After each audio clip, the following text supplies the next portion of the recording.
Halo semuanya, selamat datang di acara pertama Kimia Dasar, pengenalan alat laboratorium. Kita langsung aja ke alat yang pertama.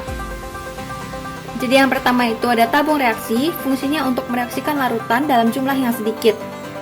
Kemudian ada rak tabung reaksi, fungsinya untuk meletakkan tabung reaksi. Selanjutnya ada penjepit kayu, fungsinya untuk menjepit tabung reaksi ketika dilakukan pemanasan. Tabung Durham atau Durham tube memiliki bentuk yang lebih kecil dari tabung reaksi. Cara penggunaannya itu dengan cara memasukkan secara terbalik ke tabung reaksi. Fungsi dari tabung Durham untuk uji mikrobiologis dengan mengidentifikasi keberadaan gas dalam medium. Selanjutnya ada pipet tetes. Fungsinya untuk mengambil larutan dalam jumlah sedikit.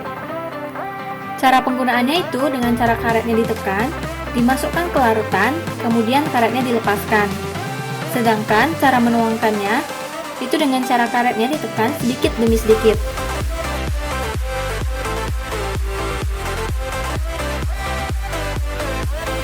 Drop plate fungsinya untuk melakukan percobaan reaksi dalam takaran yang sedikit. Gelas benda sebagai tempat meletakkan dan melakukan pewarnaan pada mikroorganisme ketika akan diamati dengan mikroskop. Sedangkan gelas penutup fungsinya untuk menutup gelas benda. Ukuran dari gelas penutup ini lebih kecil daripada gelas benda. Gelas arloji sebagai tempat menimbang zat berbentuk kristal. Gelas ukur untuk mengukur larutan dalam volume tertentu. Gelas beker sebagai tempat untuk melakukan pemanasan, penguapan, dan pemekatan suatu larutan. Erlenmeyer untuk menampung titran atau larutan yang dititrasi dalam proses titrasi. Pengaduk kaca untuk mengaduk suatu campuran larutan atau zat dalam percobaan. Cawan Petri untuk menyimpan dan menumbuhkan mikrobia. Labu ukur untuk mengencerkan suatu larutan, serta membuat larutan standar dengan ukuran yang tepat. Corong kaca untuk memasukkan cairan ke wadah yang bermulut sempit. Kertas saring untuk menyaring bahan atau zat dalam suatu percobaan. Cara penggunaannya itu dengan cara kertas saring dilipat hingga terbentuk 4 bagian. Salah satu sisinya dibuka hingga berbentuk kerucut, kemudian dimasukkan ke dalam corong. Corong pemisah untuk memisahkan komponen pada 2 fase yang berbeda. Mikropipet untuk mengambil larutan dalam skala mikrolit. Tip sebagai wadah untuk larutan yang diambil dengan mikropipet. Lampu spiritus untuk membakar atau memanaskan larutan. Cara penggunaannya itu dengan cara mengarahkan api ke sumbu dari lampu spiritus. Kalau cara mematikannya dengan cara menggunakan penutup dari lampu spiritus.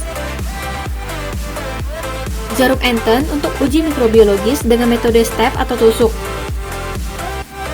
Jarum OC untuk mengambil koloni bakteri dengan metode Strik.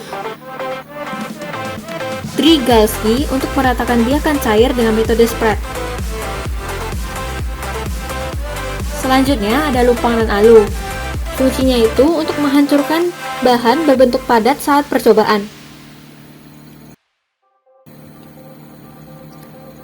Kemudian ada kaki 3 untuk penyangga ketika akan dilakukan pemanasan.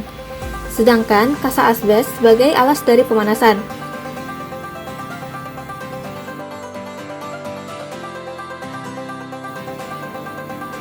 Termometer batang untuk mengukur suhu lingkungan atau suhu suatu reaksi. Indikator universal sebagai penanda pH dari suatu larutan. Cawan pengabuan atau crucible, fungsinya itu untuk mengetahui kadar mineral dari suatu bahan. Buret sebagai tempat titran ketika akan melakukan titrasi. Sedangkan statif merupakan penyangga dari buret.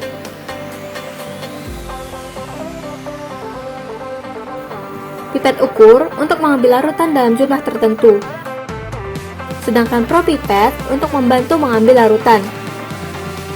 Cara penggunaannya itu dengan cara pipet ukur dimasukkan ke propipet, kemudian larutan diambil dalam jumlah yang kita inginkan.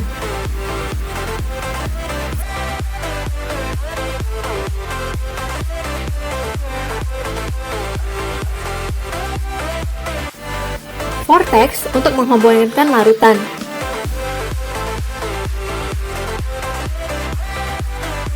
Cara penggunaan dari vortex dengan cara tabung reaksi berisi larutan diletakkan di atas vortex dan ditunggu hingga beberapa detik.